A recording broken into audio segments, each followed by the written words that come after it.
అసలు పరమశివుడికి వయస్సు ఎంత? తెలుసున్నవాడెవరు?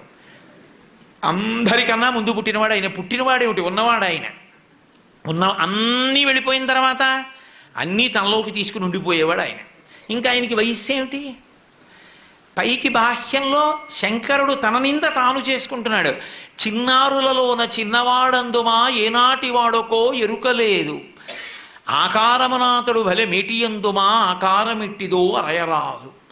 పోనీ అంత ఎత్తుంటారండి, చాలా బాగుంటారండి అందామా? అసలు ఆయన ఆకారం ఏమిటో లోకంలో తెలిసినవాడు లేడు. 63 లీలామూర్తులు, అరూపరూపి లింగస్వరూపం, అంతటా నిండి నిబిడీకృతం అయిపోయినటువంటి వాడు. ఏదాయన రూపం? అసలు రూపం తెలియని వాడితో పెళ్ళేమిటమ్మా నీకు? పైగా కులగోత్రములు 2 అరయుధమందుమా తల్లిదండ్రులు ఎప్పుడు ధరణి లేరు. కులం గోత్రం తెలుసుకోవాలా పెళ్ళంటే? కులం గోత్రం తెలుసుకుందామంటే తల్లి తండ్రి ఏరి లోకంలో? ఆయనకు పుట్టుకంటూ ఉంటే నువ్వు తల్లి తండ్రి, పుట్టుకేమిటి ఆయనకి? ఆయన మహానుభావుడు, ఉన్నది ఆయన ఒక్కడే. అటువంటి వాడికి పుట్టుక ఎందుకు ఉంటుంది? కాబట్టి పుట్టుక లేదు.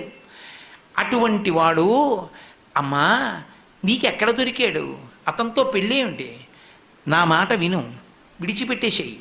బహుశः మాయచేత కపట మంత్రములను నిన్ను ఎట్లు ఎరిగించుకున్నాడో కాని తగినవాడు కాడు కాడు. బహుశः నీ మీద మాయో మంత్రమో వేశాడు, ఇల్లాల్ని చేసుకుందామని. నా మాట విను, వదిలిపెట్టేయి అన్నాడు. అని ఊరుకోలేదు. నిజమే, పోనీ ప్రత్యక్షం అయిపోయాడు అనుకో, ఆయన సొమ్మేం పోయింది, పెళ్లి చేసుకోమంటే సంతోషంగా చేసేసుకుంటాడు. కానీ రేపొద్దున్న మీ తండ్రి అంత ఐశ్వర్యవంతుడు, మంచి పట్టుబట్టలు బంగారు పళ్ళెంలో పెట్టి కట్టుకోవో ఎల్లుడు అని ఇస్తాడు. చీనాంబరంబులు చెలువొప్ప కట్టడు మధుసింధూరేంద్ర చర్మాంబుగాని, రక్తమోడిపోతున్నటువంటి ఏనుగు తోలు ఒకటి కట్టుకొని వస్తాడు పెళ్లిపేటల మీదకి. బాగుంటుందా? ఎంత అసహ్యంగా ఉంటుంది. చీనాంబరాలు తీసుకొచ్చి కట్టుకోవాయా అంటే కట్టుకోడు, అది నిండగా కనపడుతుంది. కానీ ఆయన భక్తికి ఎంత వశుడవుతాడన్నదానికి సంకేతం.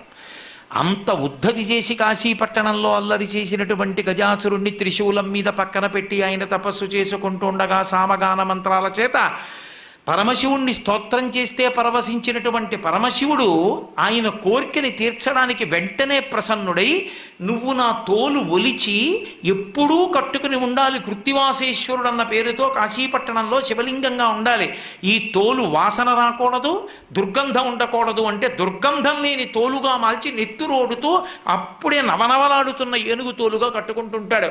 బాహ్యం, ఆంతరం ఏనుగు, గజము, జగము. కొంచెం అక్షరాలు అటు ఇటు చేయండి. జగ జాయతే గచ్చతే ఇది జగత్, వచ్చి వెళ్ళిపోయేది మాయ. మాయని నేను లొంగదీయగలను, తోలు తీసి కట్టుకోగలను, మాయని నియంత్రించగలను, వహించగలను, నియంత్రించగలను, నియమించగలనని చెప్పగలిగినటువంటి పరాత్పరుడు ఆయనని చెప్పడానికి గుర్తు ఏనుగు తోలు కట్టుకోవడం తప్ప నాకున్నన్ని పంచెలు కూడా ఆయనకి లేక ఏనుగు తోలు కట్టుకున్నవాడు కాడు ఆయన. కాబట్టి చీనాంబరంబులు చెలువొప్ప కట్టడు మదసింధూరేంద్ర చర్మంబుగాని, రత్న కంకణములు రమణుడై తొడగడు పనిలోకరాజ కంకణము కాని. అమ్మారే పొద్దున మీ ఇద్దరికీ పెళ్ళయిందనుకో, మీ నాన్నగారు రత్న కంకణాలు పట్టుకొచ్చి వేసుకోవాలి అంటే వేసుకోడు. శంకరాచార్యులు వారు చెప్పారు, పార్వతీ పరమేశ్వరులు ఇద్దరూ కూర్చుని ఉంటే పరమశివుడు ఎంత గొప్పవాడో స్తోత్రం చేస్తోంది సరస్వతీదేవి. చేస్తుంటే ఎంతైనా ఇల్లాలు కదూ, బేలతనం. ముగ్ధాముహుర్విధదతి వదనే మురారే ప్రేమత్రపా ప్రణిహితాని గతాని అంటారు శంకరులు. ముగ్ధ ఆమెకి సంతోషం భర్త గురించి చెప్తుంటే. మా ఆయన కదా అని ఎవ్వరూ చూడకుండా సభలో ఇలా పమిట కొంగు పక్క నుంచి ఆయన చేయి పట్టుకున్న కాసేపటికి అమ్మవారి కళ్ళల్లోంచి నవరసాలు చెప్పవలసి వచ్చింది శంకరాచార్యుల వారు. శివే శృంగారార్ద్ర అన్న శ్లోకంలో అన్నీ చెప్పచ్చు, కానీ భయం చెప్పడం ఎలా కళ్ళల్లో? ఆదిశక్తి అయిన అమ్మవారు భయపడిందంటే అసహ్యంగా ఉంటుంది.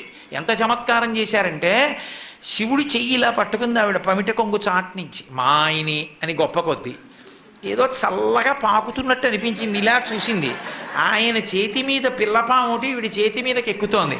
అమ్మో అంది. హరాహిభ్యో భీత అన్నారమ్మా, నీ కళ్ళల్లో భయం అప్పుడు కనపడిందంట. కాబట్టి ఆయన ఒంటి నిండా పావులు వేసుకుంటాడు. ఒంటి నిండా పావులు వేసుకోవడం అన్న మాటకు అసలు అర్థం వేరు. ఆయన మృత్యుంజయుడు. లోకంలో అందరూ మృత్యువుకి భయపడతారు. మృత్యువుకి మృత్యువు పరమశివుడు ఒక్కడే. అందుకే వక్షస్థానమంతకస్య కఠినాపస్మార సంవర్ధనం బుభృత్పర్యటనం నమచ్చురచిర కోటీర సంఘర్షణం కర్మేదం మృదులస్య తావక పదద్వంద్వస్య గౌరీపతే మచ్చేతో మణిపాదుకా విహరణం శంభో సదాంగీకురు అంటారు శంకరులు శివానంద లహరిలో. అటువంటి పరమశివుడు మృత్యువులకు మృత్యు అని చెప్పడం, కాలమునకు కాలమని చెప్పడం, పాములను మెడలో వేసుకోవడం. అందుకని అమ్మాయిన పావులు వేసుకుంటాడమ్మా. రేపు పొద్దున రత్న కంకణాలు పెట్టుకోమంటే పెట్టుకోడు. చందన గంధంబు జానడై పూయడు మద పంచ బాణ భస్మంబు కాని. రేపు పొద్దున్న మీ నాన్నగారు అంగరాగాలు తెచ్చి, అంగరాగాలంటే ఏదో పౌడర్ డబ్బా తెచ్చి అక్కడ పెట్టి రాసుకోవాయి, సువాసన వస్తుందంటే రాసుకోడు. గబగబా వెళ్ళి ఇంతకు ముందు తన 3వ కంటి మంటతో కాల్చేసిన మన్మధుడి భస్మ తీసి ఒంటికి రాసుకుంటాడు. బాగుంటుందా? ఏమిటమ్మా ఆయనతో పెళ్ళి ఏమిటమ్మా అంటే కోరికలు లేనివాడు. కోరికలు లేనివాడు అన్న మాటకు అర్థం ఏమిటో తెలుసా? కోరిక పుట్టనివాడు కాడు. కోరిక పుట్టడానికి అసలు తనది అన్నది లేకపోతే ఓ కోరిక. తానన్నీ అయిపోయిన వాడికి కోరిక ఏమిటి? నాకు ఒకటి లేదనుకోండి, అది పొందాలని కోరిక. అసలు నాది కానిది, నేను లేనిది ఒకటి లేకుండా పోయిందనుకోండి, నేను పూర్ణుడనైపోతే ఇక నా కోరిక ఎందుకు ఉంటుంది? అది శివతత్వం. కాబట్టి ఆయన రేపు పొద్దున్న ఆ మన్మధుడి భస్మ పూసుకుంటాడమ్మా. పువ్వుల దండడు జానడై తురమడు వెలయింతలేనిదే వెలుగు కాని. చక్కగా పూలదండ మెడలో ఉంచుకోవాలి, గొంగళీ పురుగు లేనిదైతే. కానీ ఆ పూలదండ వేసుకోడు. నాకుండలి నామకుటి నాస్రగ్వి నల్పభోగవాన్న హస్తాభరణో నాపి విద్యతే నాప్యనాత్మవాన్ అని రామాయణం బాలకాండ. చేతికి ఆభరణం లేకుండా, మెళ్ళో పూలదండ లేకుండా పురుషుడు ఉండకూడదని. అసలు నిజానికి సంప్రదాయం అది. నాస్రగ్వి దండ లేకుండా పురుషుడు ఉండకూడదు అని. కానీ పరమశివుడికి దండ వేశారనుకోండి, నాకెందుకు ఇవన్నీ అని ₹1 పెట్టి ఖర్చు లేని రాత్రిపూట వెలిగే చంద్రుడిని తెచ్చి పైన పెట్టుకుంటాడు. ఎలా ఉంటుంది ఏమిటి? ఇక్కడ వెలుగుతూ చంద్రవంకి ఇలా ఉంటే ఏం బాగుంటుందమ్మా? ఏమిటి ఆయనతో నీకు పెళ్ళి ఏమిటి? ఇవన్నీ అలా ఉంచు. ఇవన్నీ ఇంట నుండనొల్లడు ఉలుకులలో కాని ఎనయ సింహం ఎక్కడెద్దు కాని చెలువా చెప్ప సిగ్గయ్యేడిది వెర్రి అనగ శివుడే ఎప్పుడు వినవే చెప్పుమా అన్నాడు. నాకు చెప్పడానికి సిగ్గుగా ఉందో విషయం. ప్రపంచంలో వెర్రాడు ఎవరైనా ఉంటే శివుడోడే. నేనలేదు, బ్రహ్మచారి అంటూ ఒక మాట అన్నాడు. ఇంట నుండనొల్లడు ఉలుకులలో కాని. రేపు పొద్దున్న పెళ్ళయిందనుకో గృహప్రవేశం చేయించాలి అత్తవారింట్లో. ఎక్కడికి తీసుకెడతాడో తెలుసా? శ్మశానానికి తీసుకెడతాడు. అక్కడ మీ కాపరం ఉంటావా? ఏమిటమ్మా ఆయనతో పెళ్ళి? ఆవిడే అడిగింది పార్వతీదేవి, ఏమండి కైలాస పర్వతం మీద ఉంటాం, అఖిలాండ కోటి బ్రహ్మాండ నాయకుడు మీరు, ఎందుకంటే ఆ శ్మశానంలో ఉంటుంటారు? కొంతమంది పని కట్టుకుని అదే పనిగా శివుడు శ్మశానవాసి అని అక్కర్లేని ప్రచారాలు అన్నీ మొదలెడుతున్నారు కదా, ఎందుకండి ఆ శ్మశానంలో ఉంటారని అడిగింది. అడిగితే ఆనాడు మహాభారతం అనుశాసనిక పర్వంలో చెప్పాడు, పార్వతి నేనేం ఉత్తినే చేతకాని వాడనై ఉండలేదు. బ్రతికున్న నాళ్ళు అక్కడికెడదాం ఇక్కడికెడదామని పని లేకపోయినా షికార్లు తిరిగి నేను ఇంతటి వాణ్ణి అని గుండెల మీద చెయ్యేసుకుని ఇంత గర్వించి మా ఆవిడ, మా పిల్లలు, మా అన్నయ్య, మా తమ్ముడు, మా స్నేహితులు ఇంతమందిని చూపించినవాడు ప్రాణం పోయిన తర్వాత ఎండు కర్రల మీద పడుకోబెట్టి తాడుతో కట్టేసి ఒంటి మీద కేవలం అత్యంత చవకబారు వస్త్రం ఒకటి పెట్టి పాడి మీదకి తీసుకెళ్ళేటప్పుడు ఆ బట్ట కూడా తీసేసి కట్టెల మీద పడుకోబెట్టి ఇంధనం పోసి కర్త వచ్చి అగ్నిహోత్రం వెలిగిస్తే తల దగ్గర నుంచి కాలుతూ వచ్చేసి తల బద్దలైపోయిన తర్వాత అరికాళ్ళల్లోంచి నెత్తురు ముద్దలుగా పైకొస్తుంటే పెద్ద కాడ పట్టుకుని కాళ్ళు పైకెత్తి వెనక్కి పారేస్తే నా ఒళ్ళు అనుకుని మురిసిపోయిన వాడు కట్టెలలో కాలిపోతుంటే జీవుడు పైకి లేచి చీకటి పడుతోందని వచ్చిన వాళ్ళందరూ స్నానం చేసి వెళ్ళిపోతే ఒక్కడే ఉండిపోయానని బెంగ పెట్టుకుని ఏడుస్తుంటే నేనున్నానని ఓదార్చడానికి ఉన్నానక్కడ.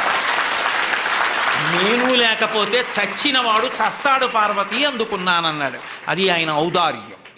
చేతకాక అక్కడ ఉండలేదు, అన్నవాడిని ఓదార్చకుండా ఉంటే తెలిసి వస్తుంది వాడికప్పుడు శివుడు శ్మశానవాసని విమర్శించడం ఏమిటో కాదు. అసలు మీకు ఒక యథార్థం చెప్పాలంటే రెండే ఉంటాయి ఈ లోకంలో, ఉంటే శ్మశానం ఉంది, లేకపోతే మంగళప్రదత్వం ఉంది, అంతే. అసలు ఈ భూమండలమే పెద్ద శ్మశానము. చచ్చిపోయాక శ్మశానానికి తీసుకెళ్లారా? శ్మశానానికి వెళ్ళాక చచ్చిపోయారా ఎవరైనా? నాకు చెప్పండి.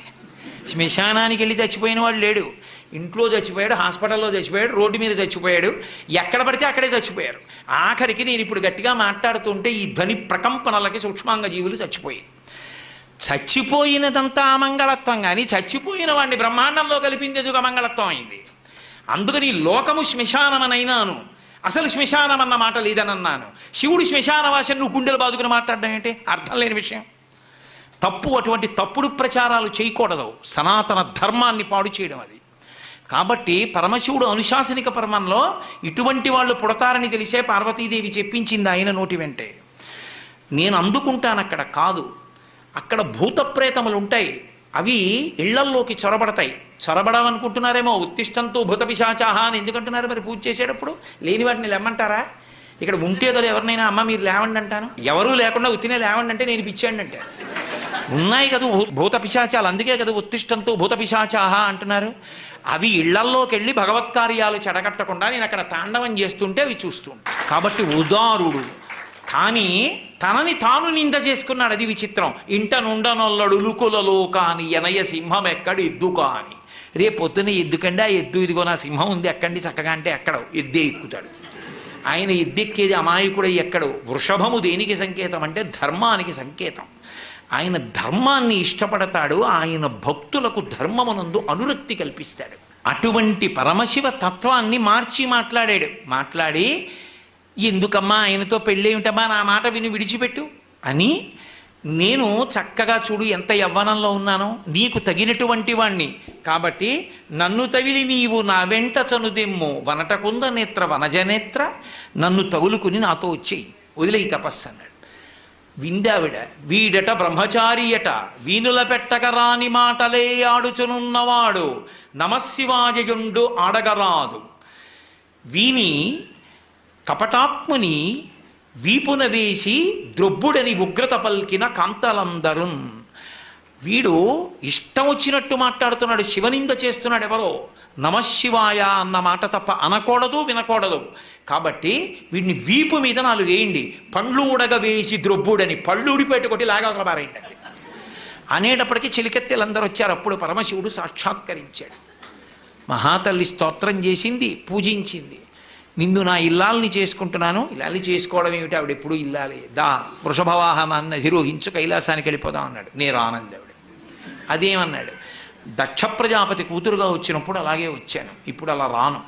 పార్వతీ కళ్యాణంలో కన్యావరుని చేసి నువ్వు మా నాన్నగారి ఇంటికి దూతల్ని పంపి నన్ను నీ భార్యగా చేసుకో. ఆడపిల్ల ఉన్నవాడు ఫోటో జాతకం పట్టుకు తిరగకూడదు, మగపిల్లాడు ఉన్నవాడు తిరగాలి. మా అబ్బాయికి తగిన అమ్మాయి ఎక్కడుందండి అని. అసలు మీరు కళ్యాణ ప్రకరణంలో, వివాహ ప్రకరణంలో మగపిల్లవాడు తండ్రి తిరుగుతాడు, అంతేగాని ఆడపిల్ల తండ్రి తిరగడు.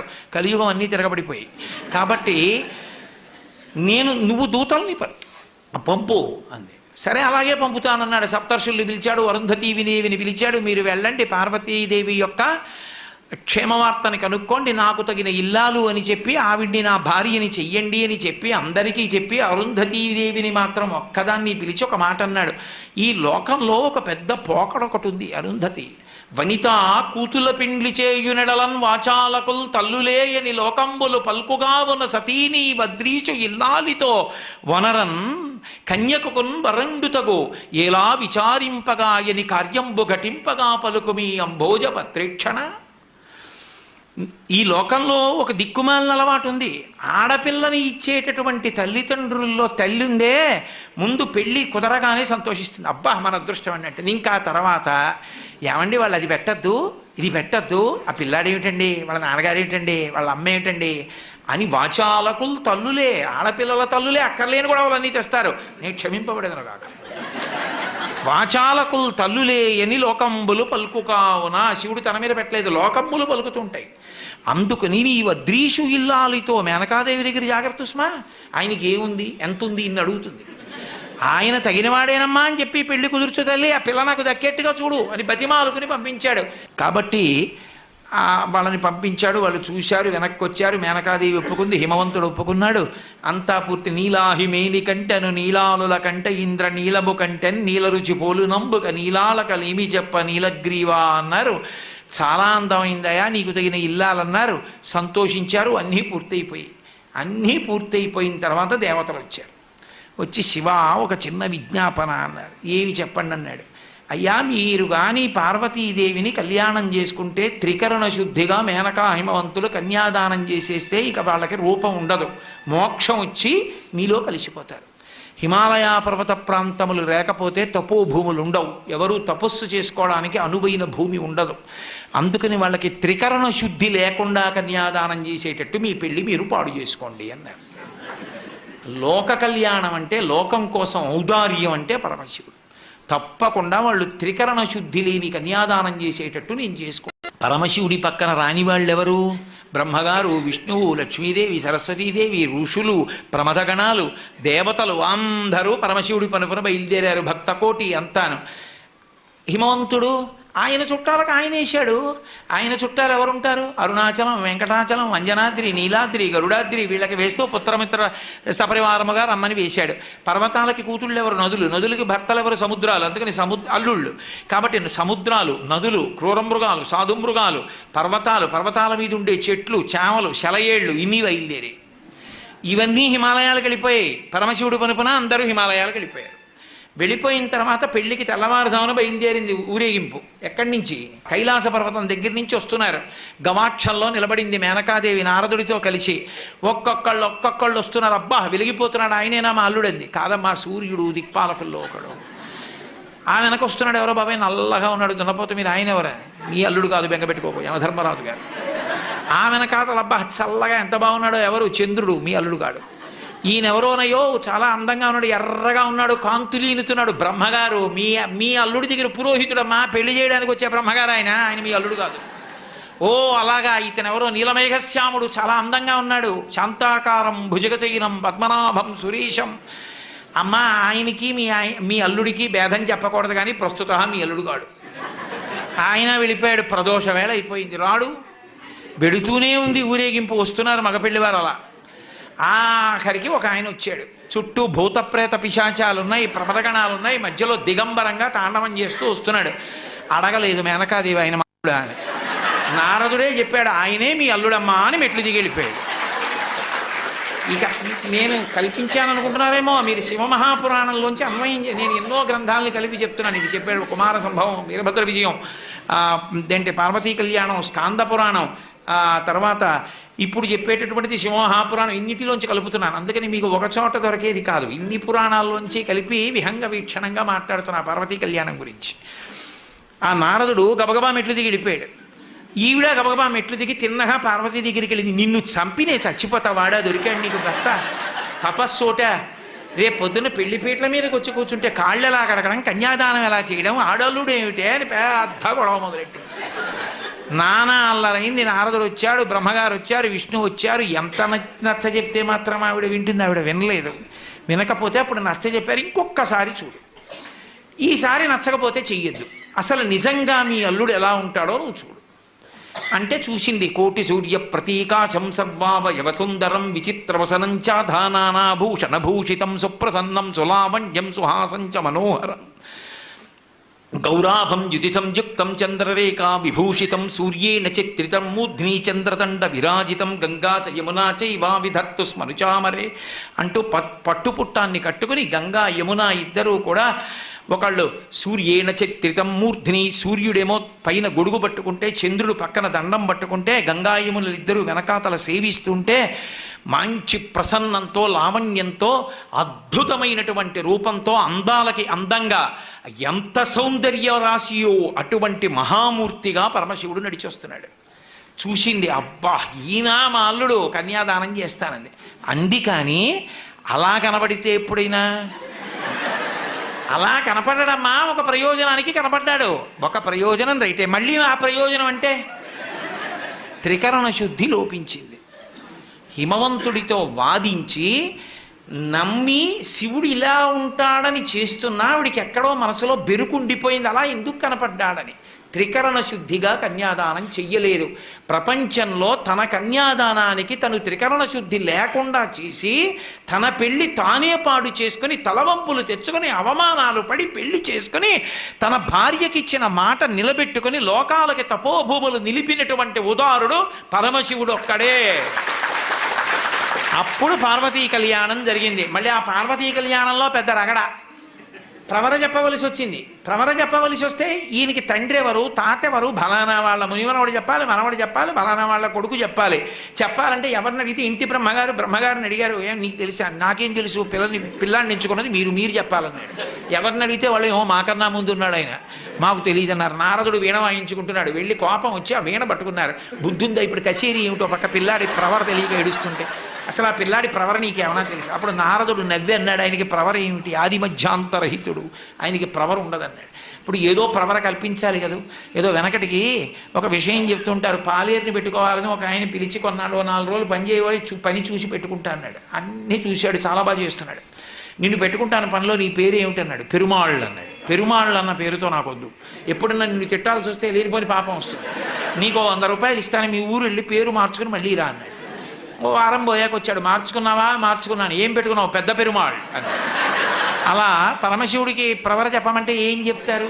అందుకు నిర్గుణ నిరంజన నిరాఖ్యాత నిరామయ నిర్వికల్ప పంచారుషేయ ప్రవరాన్విత పరమశివ గోత్రస్య పరమశివ శర్మణో నప్త్రే అన్నారు. అని విశ్వేశ్వర శర్మణ పౌత్రాయ సుందర శివ శర్మణ పుత్రాయ అని విశ్వనాథ శర్మణే వరాయ అఖిలాండకోటి బ్రహ్మాండ నాయకాయ తత్వమర్థస్వరూపాయ సకల భక్తార్తి భంజనాయ కైలాసపుర నివాసాయ విశ్వేశ్వర శర్మణే వరాయ అని ఆఖరికి ఆయనకి పరమశివుడి పౌత్రుడు. ఆయన పేర్లే మార్చి కొంచెం కొన్ని పేర్లు ముత్తాత చేశారు, కొన్ని పేర్లు తండ్రి చేసి ఆయన్నే పెళ్లి కొడుకుని చేశారు. చేసి అమ్మవారి దగ్గరికి వచ్చేసేపటికి కాశ్యపావత్సార నైధృతత్రయారుషీయ ప్రవరాన్విత కాశ్యపసగోత్రస్య కాశ్యపసగోత్రంలో పుట్టినటువంటి అమ్మవారు అని చెప్పి ఆ అమ్మవారికి మొట్టమొదట ఎవరి యొక్క మునిమనవరాలు అంటే ఆమె కోలాహల శర్మణో నప్త్రీ, కోలాహల పర్వతం అనేటటువంటి దానికి ఆమె మునిమనవరాలు. అలాగే త్రికూటాచల పర్వతం, అలాగే హిమవత్ పర్వతం, హిమవంతుని యొక్క పుత్రి, తత్వమర్థస్వరూపిణి, మహాలక్ష్మీ రూపిణీం కన్యాం అని చెప్పి పార్వతీదేవిని కన్యాదానం చేయించి పార్వతీ పరమేశ్వర కళ్యాణాన్ని పూర్తి చేశారు. ఈలోగా శ్రీ మహావిష్ణువు పరిగెత్తుకొచ్చి అయ్యో ఉపద్రవం జరిగిందని, స్వామీ శంకర కంకణోరగపతి సంపూజ్య బృందారక కామధ్వంసక ఎల్లలోకములు మీ కళ్యాణముం చూడస ప్రేమం చనుదించియుండుటను చేసి మహావ్రేగై భరంభోర్వక ఈ ధరణీ చక్రము కృంగే సమతం పొందించి రక్షింపవే అన్నాడు. పర్వతాలు, సముద్రాలు, నదులు ఇన్నొచ్చేసాయి, దేవతాగణాలు వచ్చేసాయి, భూమి కుంగిపోతోంది. మీ కళ్యాణానికి ఇంతమంది రావడంలో అటు బరువు తగ్గింది, ఇటు బరువు ఎక్కువైంది, అయ్యా ఈ భూమిని రక్షించండి అన్నారు. వెంటనే అగస్త్య బ్రహ్మని పిలిచి, మహానుభావ అగస్త్య, నువ్వు ఒక్కడివే అంతటి శక్తివంతుడివి, నువ్వు దక్షిణ దేశానికి వెళ్ళిపోతే ఈ భూమండలం నిలబడుతుందని అగస్త్యుణ్ణి దక్షిణ దేశానికి పంపించారు. అక్కడతో భూమి సమత్వాన్ని పొందింది. పార్వతీ పరమేశ్వరుల యొక్క కళ్యాణం పూర్తయింది. ఆ తల్లిదండ్రులైనటువంటి పార్వతీ పరమేశ్వరుల్ని కళ్యాణ వేదిక మీద ఎవరు చూస్తారో అక్షతలు మనం పోసుకున్నాం అనుకోండి, ప్రజా మే కామ సమృజ్యతాం, యజ్ఞో మే కామ సమృజ్యతాం, శ్రియో మే కామ సమృజ్యతాం అని అడుగుతాం.